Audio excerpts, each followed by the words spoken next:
Quinn.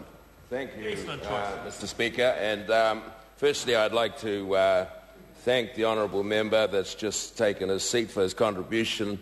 And I'd like now to return to the theme of the debate, which really has been a bit about the economy and the fantastic work this government is doing to take this country forward after the mess that was left by the previous administration. And they now have the audacity to sit on that side and hope that by sticking and throwing mud called they have no plan, that people will listen. Well, I have news for them. People are sick of them. And that's why they sit on that side of the bench. And in fact, I was reflecting on the debate as it has moved through the hour.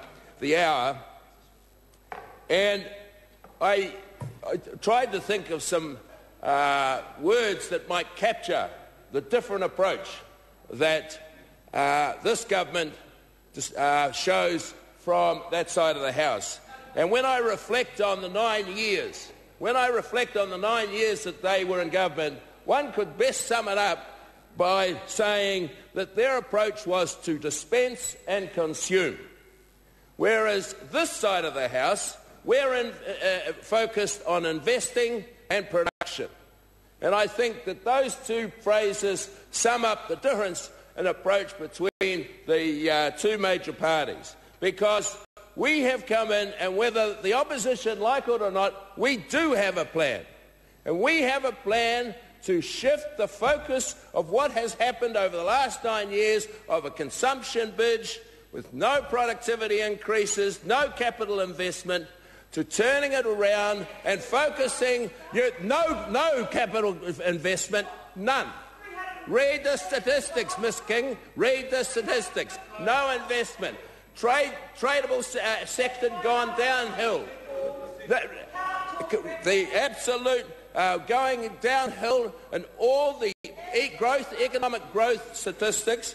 And of course, we came in, picked up and had to pick this country up by the bootlaces in a recession and turn it around. And we're doing that under great leadership of the Prime Minister and his team. And we're focused on a plan that starts off with introducing a whole new tax regime. And that happens on the 1st of October. And when we think about it, we are going to, in fact, give $4 billion, I say $4 billion, back to the people. So they've earned that. That's their money. That's their money, $4 billion back to allow them to spend and invest and save how they desire. And GST, $2 billion.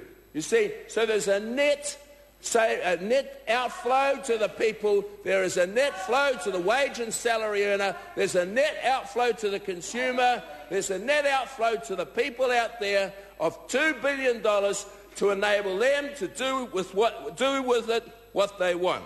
And we hear from the opposition about the fact that the people on the higher incomes actually get more of the tax. Well, of course they do. They earn more.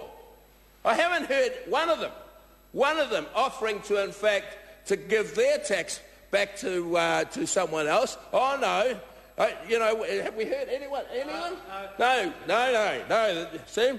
So, but in terms of tax fiscal issues, that's just one. Education. Focus on education. I would be ashamed that I sat there and had said to me that 50%, under that administration, 56% of Maori school kids left school without NCEA level 2. 56%. Look at them. Shamed. And then they say, that they criticise us for actually holding the teachers accountable to actually lift the standard. 18% of Māori leave school with NCEA level 3 and above. Only 18%. I call that shameful. You should be ashamed of yourself, Miss King. Miss King should be ashamed of herself. I call David Garrett.